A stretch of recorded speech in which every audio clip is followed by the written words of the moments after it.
Capítulo 14. Visiones y pesadillas. En enero de 1832, José, Emma y los mellizos vivían en la casa de Elsa y John Johnson en Hiram, Ohio, a unos 50 kilómetros al sur de Kirtland.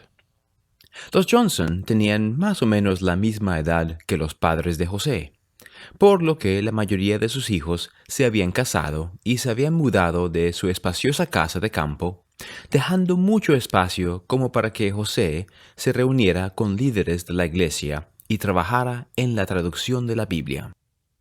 Antes de bautizarse, Elsa y John habían sido miembros de la congregación de Ezra Booth. De hecho, fue el sanamiento milagroso de Elsa efectuado por José lo que llevó a Ezra a unirse a la iglesia. Pero mientras que Ezra había perdido su fe, los Johnson continuaron apoyando al profeta, tal como lo habían hecho las familias Whitmer y Knight en Nueva York. Ese invierno, José y Sidney pasaron gran parte de su tiempo traduciendo en una habitación en el piso superior de la casa de la familia Johnson. A mediados de febrero, mientras leían en el Evangelio de Juan acerca de la resurrección de las almas justas e injustas, José se preguntó si no habría más que saber sobre el cielo y la salvación de la humanidad. Si Dios recompensaba a sus hijos según sus obras en la tierra, ¿no eran las nociones tradicionales del cielo y el infierno demasiado simples? El 16 de febrero, José, Sidney y unos 12 hombres más estaban sentados en una habitación del piso superior de la casa de la familia Johnson. El Espíritu reposó sobre José y Sidney, y se quedaron quietos al abrirse una visión ante sus ojos. La gloria del Señor los rodeó, y vieron a Jesucristo a la diestra de Dios. Ángeles adoraban ante su trono, y una voz testificó que Jesús era el unigénito del Padre. «¿Qué es lo que veo?», preguntó José mientras él y Sidney se asombraban de las maravillas que veían. Entonces describió lo que veía en la visión, y Sidney dijo, «Yo veo lo mismo». A continuación, Sidney hizo la misma pregunta y describió la escena que veía frente a él. Cuando terminó, José dijo, «Yo veo lo mismo». Hablaron así durante una hora, y su visión reveló que el plan de salvación de Dios comenzó antes de la vida en la tierra, y que sus hijos resucitarían después de la muerte mediante el poder de Jesucristo. También describieron el cielo de una manera que nadie en la habitación había imaginado. En lugar de ser un solo reino, estaba organizado en varios reinos de gloria. Ampliando la descripción que el apóstol Pablo hizo de la resurrección en 1 Corintios 15, José y Sidney vieron y describieron detalles específicos acerca de cada reino. El Señor preparó la gloria celestial para aquellos que hubieran sido inicuos y no se arrepintieron en la tierra. La gloria terrestre era para quienes hubieran vivido honorablemente, pero sin obedecer completamente el Evangelio de Jesucristo. La gloria celestial era para aquellos que aceptaran a Cristo, hicieran convenios del Evangelio y los guardaran, y heredaran la plenitud de la gloria de Dios. El Señor reveló más en cuanto al cielo y la resurrección a José y Sidney, pero les dijo que no lo registraran. Solo se ven y se comprenden por el poder del Santo Espíritu que Dios confiere a los que lo aman y se purifican ante Él, explicó José. Cuando la visión se cerró, Sidney se veía débil y pálido, dominado por lo que había visto. José sonrió y dijo, «Sidney no está acostumbrado a esto como lo estoy yo». Al mismo tiempo que los santos de Kirtland se enteraban de la gran visión del cielo que tuvo José, William Phelps estaba instalando la imprenta de la iglesia en Independence. Había sido editor de periódicos gran parte de su vida adulta, y además de trabajar en el libro de mandamientos, esperaba publicar un periódico mensual para los santos y sus vecinos de Missouri. En un tono firme y seguro, William escribió un anuncio público para el periódico, al que planeaba llamar The Evening and the Morning Star, la estrella vespertina y matutina. The Star, la estrella, recibirá su luz de fuentes sagradas, declaró, y se dedicará a las revelaciones de Dios. Él creía que los últimos días habían llegado y quería que su periódico les advirtiera a los justos y los inicuos por igual que el Evangelio se había restaurado y que el Salvador pronto regresaría a la tierra. Deseaba imprimir también otros artículos de interés, entre ellos informes de noticias y poesía. Pero a pesar de que era un hombre de fuertes convicciones que rara vez dejaba pasar la oportunidad de decir lo que pensaba, William insistió en que el periódico no se entrometería en política o en disputas locales. Él había sido un editor políticamente activo para los periódicos y algunas veces había salpicado sus artículos y editoriales con opiniones que irritaban a sus oponentes. Permanecer sin involucrarse en discusiones sería un desafío. Aún así, la perspectiva de escribir artículos periodísticos y editoriales lo llenaba de emoción. William era sincero en su plan de centrar el periódico en el Evangelio y entendió que su primera prioridad como impresor de la Iglesia era publicar las revelaciones. De esta imprenta pueden esperarse, tan pronto como la prudencia lo indique, muchos registros sagrados, les prometió a sus lectores. En Ohio, la visión de José y Sidney estaba causando revuelo. Muchos santos aceptaron rápidamente las verdades recién reveladas acerca del cielo, pero a otros les costó conciliar la visión con sus creencias cristianas tradicionales. ¿Salvaba demasiadas almas esta nueva forma de ver el cielo? Algunos santos rechazaron la revelación y abandonaron la iglesia.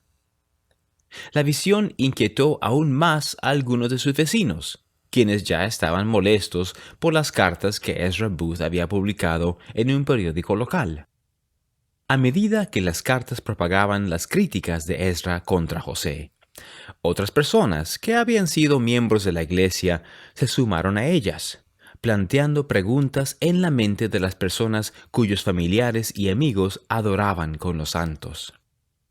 Al ponerse el sol, una tarde a fines de marzo de 1832, un grupo de hombres se encontraron en una fábrica de ladrillos a unos 800 metros de la casa de la familia Johnson. En el horno, los hombres prepararon un fuego para calentar brea de pino. Cuando el cielo se oscureció, cubrieron sus rostros de hollín y se escabulleron en la noche. Emma estaba despierta en la cama cuando escuchó un leve golpeteo en la ventana. El ruido fue lo suficientemente fuerte como para llamar su atención, pero no era inusual y ella le restó importancia. Cerca de allí, José yacía en una cama baja con ruedas. Su respiración regular era una señal de que estaba dormido. Los mellizos tenían sarampión, y José se había quedado con el más enfermo de los dos para que Emma pudiera dormir. Después de un rato, ella se despertó, tomó el bebé y le dijo a José que descansara. Él tenía que predicar por la mañana. Emma se estaba quedando dormida cuando la puerta de la habitación se abrió y una docena de hombres irrumpieron en ella. Sujetaron a José por los brazos y las piernas y comenzaron a arrastrarlo fuera de la casa. Emma gritó. José se revolvía con frenesí mientras los miembros lo aferraban más fuertemente. Alguien lo tomó por los cabellos y tiró de él hacia la puerta. Liberando bruscamente una de sus piernas, José pateó a un hombre en la cara. El hombre tropezó hacia atrás y cayó por el peldaño de la puerta, sujetándose la nariz sangrante. Con una risa ronca, se puso en pie y le empujó la cara de José con fuerza, con su mano ensangrentada. «Ajustaré cuentas contigo», gruñó. Los hombres lucharon con José y lo llevaron fuera de la casa, hacia el patio. José se esforzó por librarse de quienes lo sujetaban y trató de liberar sus potentes extremidades, pero alguien lo agarró por el cuello y lo apretó hasta que su cuerpo quedó inerte. José volvió en sí en un prado a cierta distancia de la casa de la familia Johnson. Los hombres todavía lo sujetaban con fuerza, un poco por sobre el suelo, por lo que no podía liberarse. A unos metros de distancia, vio la silueta semidesnuda de Sidney Rigdon tendida en la hierba. Parecía muerto. «Tengan piedad», suplicó José a los hombres. «Perdónenme la vida». «Pídele ayuda a tu Dios», le gritó alguien. José miró a su alrededor y vio que más hombres se unían al populacho. Un hombre salió de un huerto cercano con una tabla de madera, y los hombres estiraron a José sobre ella y lo llevaron más hacia dentro del prado. Después de que se hubieron alejado un poco de la casa, le arrancaron la ropa y lo sujetaron al tiempo que un hombre se acercó con un cuchillo afilado, listo para mutilarlo. Pero el hombre miró a José y se negó a cortarlo. «¡Maldito seas!», bramó otro hombre. Se lanzó sobre José y rasgó la piel del profeta con sus afiladas uñas, dejándole en carne viva y lacerado. «Esa es la forma en la que el Espíritu Santo desciende sobre la gente», dijo. José podía oír a otros hombres a corta distancia discutiendo sobre qué hacer con él y con Sidney. No podía oír cada palabra que decían, pero creyó haber escuchado uno o dos nombres conocidos. Una vez que las discusiones se detuvieron, alguien dijo: «Llenémosle la boca de brea». Sucias manos forzaron su mandíbula a abrirse, mientras un hombre intentaba verter una botella de ácido en su garganta. La botella se rompió en los dientes de José, cortando a uno de ellos. Otro hombre trató de meter una paleta de brea pegajosa en su boca, pero José sacudió la cabeza de atrás para adelante. «¡Maldito seas!», gritó el hombre. «¡Levanta la cabeza!». Metió la paleta en la boca de José hasta que la brea le rebosó por los labios. Llegaron más hombres con una tinaja de brea y la vertieron sobre él. La brea corrió por su piel lacerada y por su cabello. Lo cubrieron con plumas, lo tiraron en el suelo frío y huyeron de la escena. Cuando se marcharon, José se quitó la brea de los labios y jadeó en busca de aire. Se esforzó por ponerse de pie, pero sus fuerzas le fallaron. Lo intentó de nuevo, y esta vez logró mantenerse erguido. En el aire a su alrededor revoloteaban plumas perdidas. Cuando vio a José caminando a tropezones hacia la puerta de la familia Johnson, Emma se desmayó, segura de que el populacho lo había desfigurado hasta dejarlo irreconocible. Al escuchar la conmoción, varias mujeres del vecindario habían corrido hasta la casa. José pidió una manta para cubrir su cuerpo maltratado. Durante el resto de la noche, las personas atendieron a José y a Sidney, que habían estado tendido en el prado por mucho tiempo, respirando apenas. Emma raspó la brea de las extremidades, el pecho y la espalda de José. Elsa Johnson, mientras tanto, utilizó grasa de cerdo de su despensa para aflojar la brea endurecida de su piel y cabello. Al día siguiente, José se vistió y dio un sermón desde la puerta de la familia Johnson.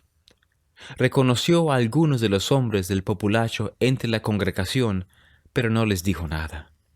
Por la tarde, bautizó a 3 personas. Aún así, el ataque había causado mucho daño. Su cuerpo tenía moretones y estaba dolorido por la paliza. Sidney yacía en la cama, delirando, debatiéndose entre la vida y la muerte. El populacho lo había arrastrado fuera de su casa por los talones, dejándole la cabeza sin protección mientras rebotaba por las escaleras, y lo arrastraban por el frío suelo de marzo. Los bebés de José y Emma también sufrieron, mientras que la salud de su hermana melliza Julia mejoró constantemente. El pequeño Joseph empeoró y murió más tarde esa semana. El profeta culpó de la muerte de su hijo al aire frío que entró a raudales en la casa cuando el populacho lo arrastró fuera. Unos días después del entierro del bebé, José regresó a la obra a pesar de su dolor. Siguiendo el mandamiento del Señor, partió para Missouri el 1 de abril junto con Newell Whitney y Sidney, quien todavía estaba débil por el ataque, pero que se había recuperado lo suficiente como para viajar. El Señor había llamado recientemente a Newell para que prestara servicio como obispo de los santos en Ohio, y le mandó que consagrara el dinero excedente de sus rentables negocios para ayudar a mantener la tienda, la imprenta y las compras de tierra en Independence. El Señor deseaba que los tres hombres fueran a Missouri e hicieran convenio de cooperar económicamente con los líderes de Sion a fin de beneficiar a la iglesia y cuidar mejor de los pobres. También quería que fortalecieran a los santos para que no perdieran de vista su responsabilidad sagrada de edificar la ciudad de Sion. Cuando llegaron a Independence, José convocó un consejo de líderes de la iglesia y leyó una revelación que los llamaba a él, a Edward Partridge, a Newell Whitney y a otros líderes de la iglesia a hacer convenio entre sí a fin de administrar los asuntos de negocios de la iglesia. Os doy este mandamiento de ligaros por medio de este convenio, declaró el Señor, buscando cada cual el bienestar de su prójimo y haciendo todas las cosas con la mira puesta únicamente en la gloria de Dios. Ligados de esta manera, se denominaron a sí mismos la firma unida. Mientras estaba en Missouri, José visitó también a los miembros de la antigua rama Colesville y a otras personas que se habían establecido en la zona. Los líderes de la iglesia parecían estar trabajando bien juntos. La nueva imprenta se preparaba para publicar el primer ejemplar de The Evening and the Morning Star, y muchos miembros de la iglesia estaban ansiosos por edificar la ciudad. Pero José presentía que había resentimientos hacia él por parte de algunos de los santos, entre ellos algunos de sus líderes. Parecían molestos por su decisión de quedarse en Kirtland en lugar de mudarse permanentemente a Missouri. Y algunos aún parecían disgustados por lo que había sucedido en su última visita a la región, cuando él y algunos de los líderes habían estado en desacuerdo sobre dónde establecer Sion en Missouri. El resentimiento de ellos los sorprendió. ¿No se daban cuenta de que había abandonado a su afligida familia y había viajado 1,300 kilómetros solamente para ayudarles? Mientras José visitaba a los santos en Independence, William McLellin estaba luchando espiritualmente en Ohio. Después de ser llamado como misionero, había pasado el invierno predicando el Evangelio, primero en ciudades y pueblos al este de Kirtland y más tarde en el sur. A pesar de que había disfrutado de cierto éxito al principio, la mala salud, el mal tiempo y la falta de interés de las personas lo habían desanimado. Como maestro, estaba acostumbrado a los alumnos obedientes que escuchaban sus lecciones y no contestaban con impertinencia.